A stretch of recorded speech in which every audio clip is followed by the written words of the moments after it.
Who was Sarah? The Torah tells us that Sarah lived 100 years, 20 years, and 7 years. These are the years of Sarah. Why couldn't the Torah simply say she lived 127 years? What is the meaning? 100 years, and then 20 years, and then 7 years, and then it concludes, these were the years of Sarah. So Rashi says a fascinating thing. Listen very carefully. Rashi says like this.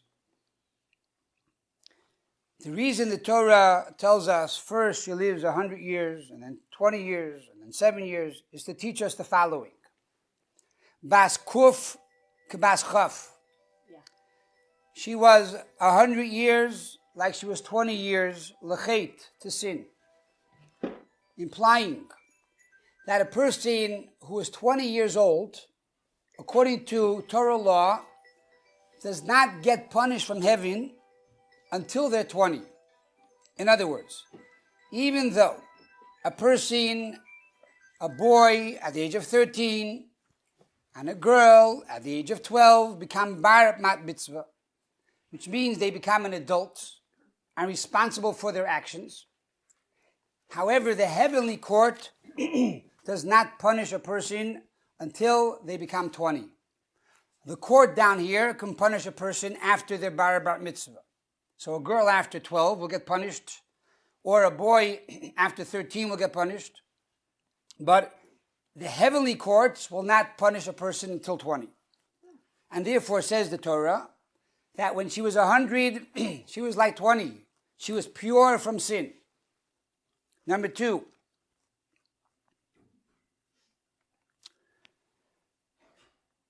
she was 20 like 7. What does that mean? Li yoifi, to beauty. Just like a 7-year-old girl is beautiful, when she was 20 years old, she had that same beauty and purity as a 7-year-old girl. And then it goes on to say, P Chayei Sarah, these were the years of Sarah, that they were all equal for good. They were all good. All 127 years were equally good. Now what does that mean? We have a problem with that statement. Because there's a rule in Judaism. And this rule applies primarily to tzaddikim, righteous people. That every day you go up higher and higher. So if you are good at 7, you're better at 20. And if you're better at 20, then you're even better at 100. And especially at 127, you're phenomenal. At 127, you're even better. So what does it mean that they were all equally good? That's bad. To all be equally good is not a good thing, it's a bad thing. Because you want to get better and better. You don't want to say someone 127 was as good as she was when she was 7. Really? Is that a good thing? She didn't mature? She didn't get better? How do we understand this? Furthermore, it says that she died at 127 years. What happened? Says Rashi, what is the reason that the story of Sarah is juxtaposed to the previous portion of the Akedah of Yitzchak, which is the passing of Yitzchak? Which is the binding of Isaac. According to the Zohar, it does say that he was actually slaughtered, he was killed, and he had resurrection, he came back to life. But why does Sarah die at 127 years old? Says the commentaries, and says Rashi, because she found out that Abraham took up her only child, Yitzchak, for an offering on the altar. When she heard about it, Parcha Nishmasan, her soul left her body. Is that a good thing or a bad thing? It seems that she was upset that her son was taken for a sacrifice. And therefore she died out of stress. But yet it says all her days were for good. Is this good or is this bad?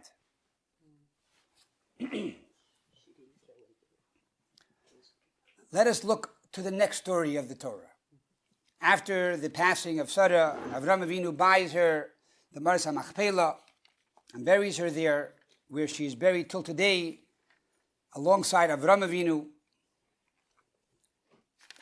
It goes on to say in chapter 24, V'Avram zokin ba bayomim. Avram became old, ba bayomim, and he went on in days. V'Hashem beirach es Avram b'koil, and God blessed him with everything. Okay, says Rashi, what does it mean with everything? B'koil is the gematria of Ben. The word b'koil equals 52. It's the same gematria, the same numerical computation as the word son, Ben. God gave him a son, Yitzchak. So he realized now, after he almost slaughtered his son Yitzchak, that he better marry him off, because he needs now a successor. He could have lost the succession. So by marrying him off, Yitzchak will have children. There will be a continuity to the Jewish people. And it goes on to say the story of Yitzchak marrying Rivka, etc., etc. Now, why the double terminology? Avram Zokein, he became old, number one. And two, Babayomim, he went on in days. What's the difference? And furthermore, the fact that it says Babayomim, he went on in days after the fact that he became old, implies that this is a greater level, because the Torah continues to go higher and higher. So first he became old, and then he went on in days. What does that mean? We find the Zohar tells us the following, a very powerful concept. Ba bayomim, that every day Avram Avinu lived, he accomplished something. Ba bayomim, he came with his days.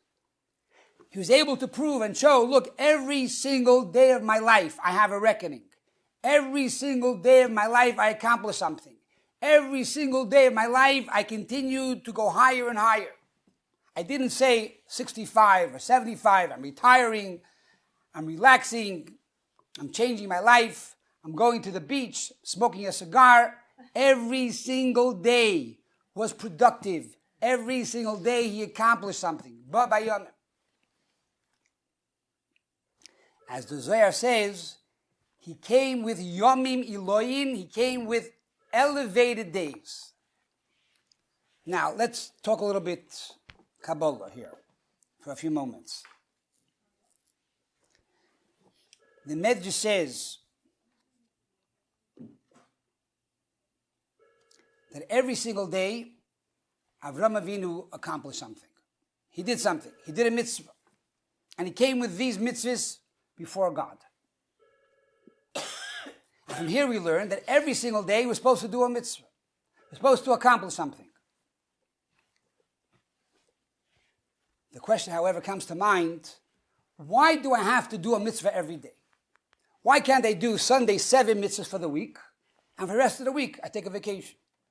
Why is it so important that every single day I do something, if the important thing is to be productive, if the important thing is to accomplish and do things, and one day I'll do all the mitzvahs for the entire week, and the rest of the week I'll do what I want?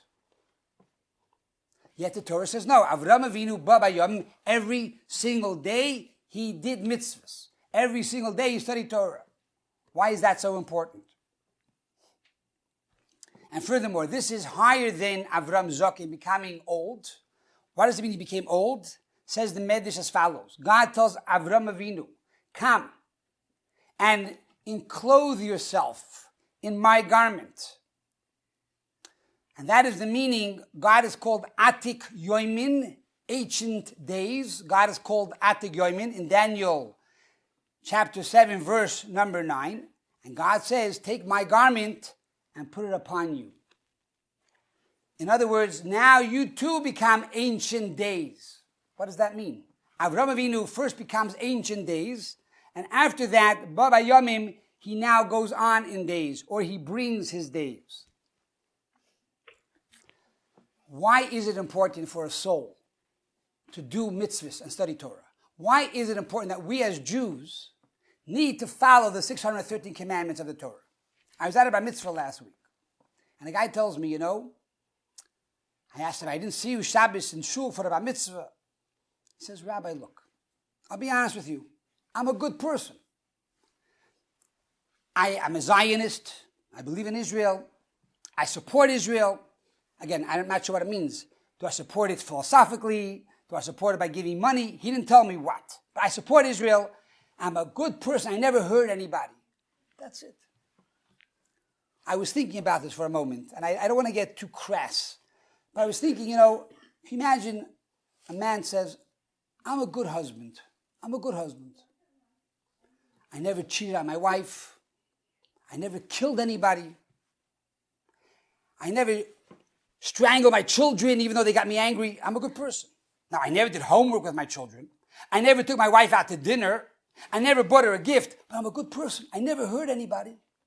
Now, that's totally ludicrous. You're not a good person if you don't do good deeds. You're not a bad person, but you can't say, I'm a good person. To be a good person means you need to do acts of goodness and kindness. And the fact that what we don't know, I wasn't raised this way, I'm not knowledgeable. We get older, we have the opportunity to take a book and study the Torah. We get older, we can make choices. So the fact that we don't know, each person every single day has to grow. Avraham Avinu was 175 years. Every single day he grew. So a soul, when it comes to paradise, to get reward in paradise, you need to do good deeds. A soul cannot stand before the angel Michael and the heavenly tribunal and say, look, I never killed anybody. Fine, you won't go to hell. You won't go to purgatory. But you're not going to paradise. Where are you going to be? Somewhere on the road, in limbo. You can't get into the paradise, but you're not going to go to purgatory. You're basically stranded. You're homeless. You're going to be homeless in heaven. To get into paradise, we need to do good deeds. The good deeds, which is the study of Torah and mitzvahs, is like garments. Why do we need garments? Because if you look at the sun directly without sunglasses, you become blind. Mm-hmm. If you stand in a heavy, hot sun without clothing, you're going to get burnt. So to receive the pleasures of paradise and to truly have peace in the afterlife, in this world we are required to be productive. We have to be a trailblazer. We have to go in the ways of Avraham, Bayam. Every single day we have to do things. Furthermore, even after we do mitzvahs and we study Torah, it doesn't stop there. We need the angels to take those mitzvos and polish those mitzvos and kiss those mitzvos and give it to God. Why? Because of the fact that we are in a physical world, a finite world. It could be we did the mitzvah because of ulterior motives. Maybe because I have arrogance. Maybe I want to be acknowledged on the synagogue with my name. Maybe because I want people to say, hey, he's a good guy or she's a great lady. So there's arrogance involved. It needs to be refined. It needs to be cleansed. So the garments have to be cleaned before they go to heaven. And that's the job of the angels. The angels are the cleaners. They take our mitzvahs, they take our Torah, they put it into the washing machine, and they purify it, and they perfect it before they present it to God in paradise. Now, it's not only, perhaps, I did a mitzvah because of ulterior motives. Even if I do a mitzvah properly, the fact is, from here to heaven is millions of light years away. So there's a quantum leap. It's totally incomparable from the physical, finite world to paradise with the spiritual.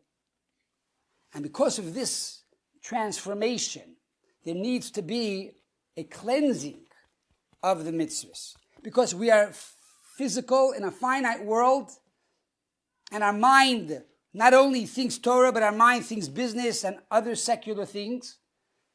And because of this, the intelligence, the intellect of the Torah study can also be tarnished. And because of this, the angels now take the mitzvos, they purify the mitzvahs, and they present it to God in paradise, and this becomes our sunglasses. These become our clothing that we wear in the world to come. However, this doesn't answer the question of why we need to do a mitzvah every day. Why can I do a mitzvah once a week? Or 10 mitzvahs Sunday and the rest of the week have vacation? Or do all my mitzvahs on Shabbos and the rest of the weekday have my vacation? Why must I do a mitzvah every day? And the answer is like this. Because it's not about us. If it was only about us, you are correct. I can do a mitzvah once a week, once a month for the entire month, 30 mitzvahs for the month, and the rest of the month do what I want. But it's about creating a dwelling place for God. For making a dwelling place for God in this world, in a place of space, but more than that, in a place of time. For time even preceded space.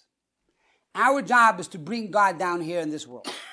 So yes, it's true, by doing mitzvahs, we get reward. And that's a very nice thing, but that's not the ultimate goal.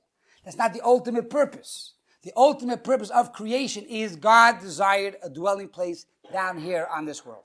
And therefore, every single day needs to be inviting for God. Every single moment has to be inviting for God. So therefore, it's not enough that we do mitzvahs once a year, Rosh Hashanah, 365 mitzvahs for the whole year. But every single day I need to do a mitzvah to make this day a dwelling place for God. So, let's go back to the pasuk. Avram Zokim Baba Yomim. Avram Avinu got old in days. What happened? Avram Avinu went to a place beyond days. Zokim means Atik Yoimin. He is now wearing God's garments. He left the world. He became elevated to a place beyond time and space. That's beautiful. He became very spiritual, but that's not the objective. But by Yomim, he came back into time and space. He came back into the world, which is more difficult, more challenging. This idea really is something that we go through every day. In the morning you pray and you daven. When you daven and you pray, you are leaving the world. You forget about the world. In the code of Jewish law, it says before you pray, you have to meditate. Why do you meditate? There's no world. There's no problems. There's no bills. There's no sickness. There's no war. There's only one thing, God. Me and God. Directly. It's a face-to-face relationship. That is prayer. The word tefillah means naftali elikim naftalti, to bond with God. So, there's no world. To a certain degree, I go beyond time and space. Time and space does not exist any longer. But after prayer, after davening, now the job is to come back down into the world. That is the ultimate challenge. To bring God back into the world and to refine the everyday world. And this is the meaning of the verse in Mishpatim. Es mispar yomecha amali. It says the number of your days will be filled, says Almighty God. Chassidus says, translated as follows. As mispar yimecha malei, I will fill your days with light. Mispar can mean number, and mispar can mean sapphire, which means sapphire, a light.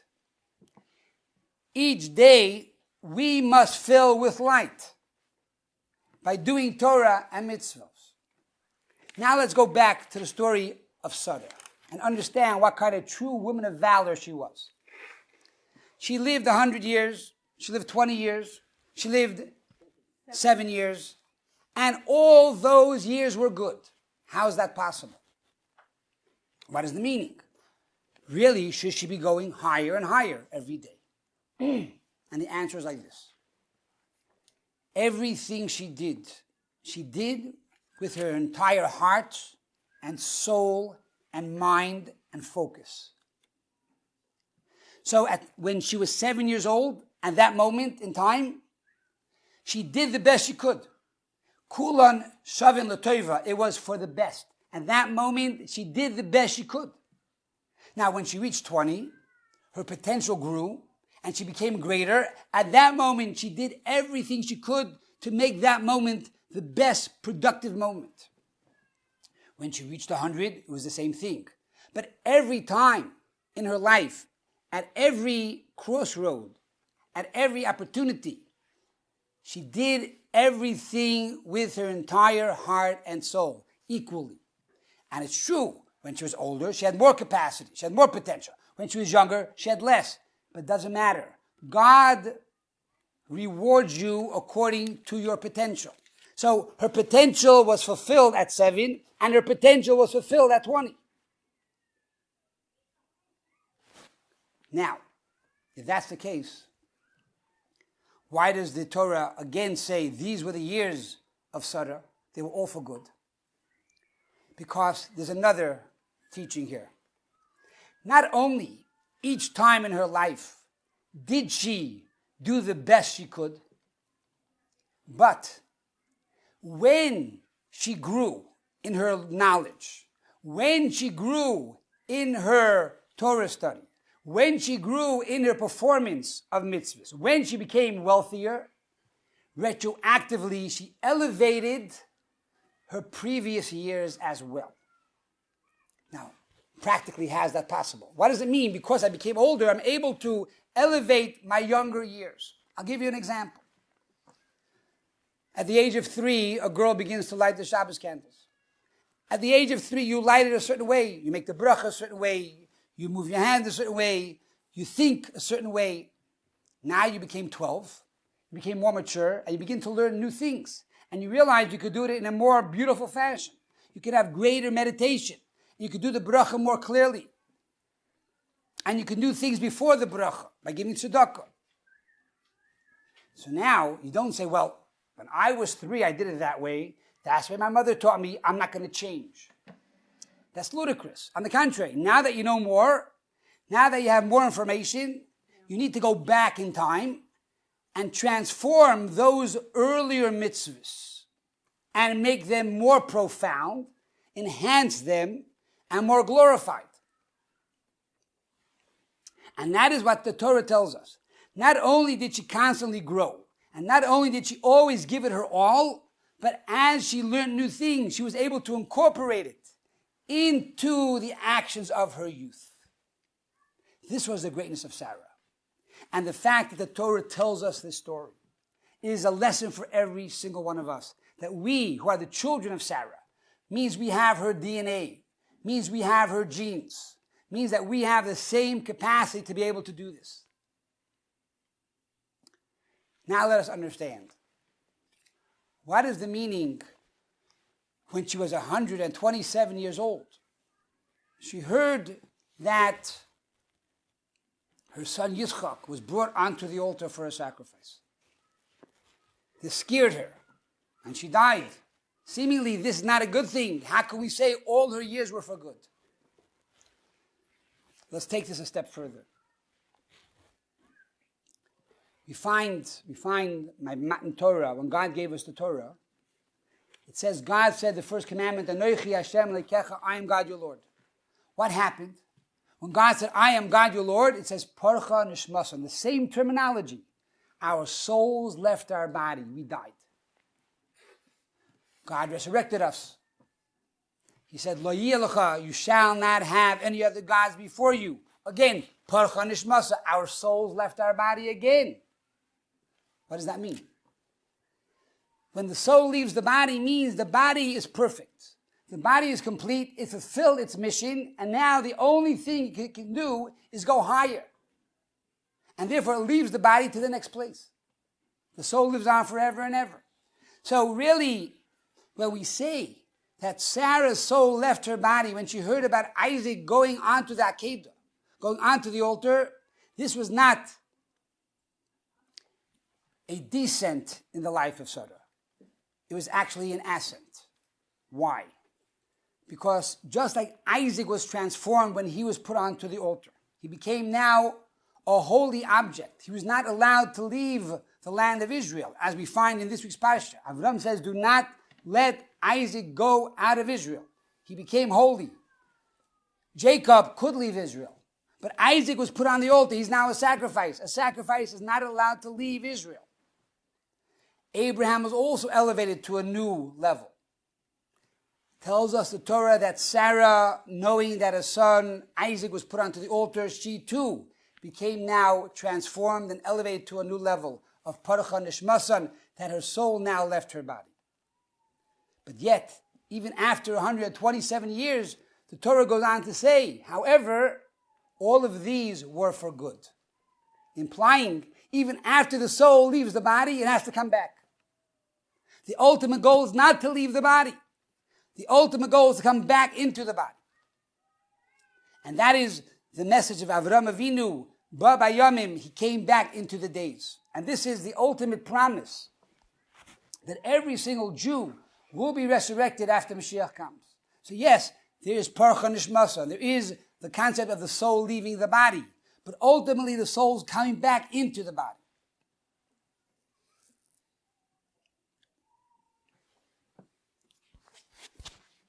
There was a tzaddik by the name of Rabbi Chaim of Tzanz, and he had to undergo an operation. The doctor wanted to give him some medication. He shouldn't feel the pain. He said, Doc, look, don't give me any anesthesia. I'll do my own thing. But do me a favor. If you see after the operation that I'm still not here, let me lie on the table for a few hours and do my thing. Don't make any types of assumptions, and let me be. Fine. So the doctor begins to operate, and Rabbi Chaim closes his eyes. Doesn't make any noise, no pain. After the operation, Rabbi Chaim's eyes are still closed. He tells his children, I think your father may have died. He's not making any movement. He says, look, our father said to you clearly before the operation, don't bother him. Let him do his thing. If he said he's coming back down, he's coming back down. He's lying on the operating table. 4 hours later, he opens his eyes. He's ready to go home. The doctor says to him, Rebbe, tell me, what happened over here? He says, look, my teacher, I've told you, Rapshit, said that even though a Jew, when he does a mitzvah, is supposed to be joyous, in truth, a Jew can be joyous even without doing a mitzvah. In other words, our status quo needs to be in a state of joy, and we can go to a place of true, unadulterated joy that is beyond all levels of reality. So, what did I do? While I was on the table, I closed my eyes, and I went to that place, to that chamber in heaven of total ecstasy, of total joy. But it's a long trip up there. And while I was there, it took me time to come back down. So when the operation was over, I was traveling back down to the world to be able to come back to reality. Rabbi Chaim of Tzanz was able to have Parcha Nishmasam, was able to allow the soul to leave his body, to reach that state of ecstasy, that state of total joy with oneness with God. But then he had the ability to come back down here to the world. This is the meaning of Avram Zakin Baba Yamin. That we, on one hand, every day we pray, and every day we do mitzvahs, and every day we study Torah. And therefore, at that moment, the soul, so to speak, leaves the body. The soul now reattaches itself with Almighty God. But ultimately, Baba Yamin, we have to come back down into the world. And the same is true not only with the microcosm, but also as a macrocosm. We're going to see that the entire world very soon will have not only this level of Parcha Nishmasam, that the souls leave the world, but very soon, God willing, we will see the ultimate fulfillment of the prophecy. V'kitzu v'ranu sheikh niyafar, those who lie in the dust will rise and sing, how the souls will return to this world. And Baba Yamim, each day will truly be a life of fulfillment each day will be a life of productivity with the coming of Mashiach speedily in our days.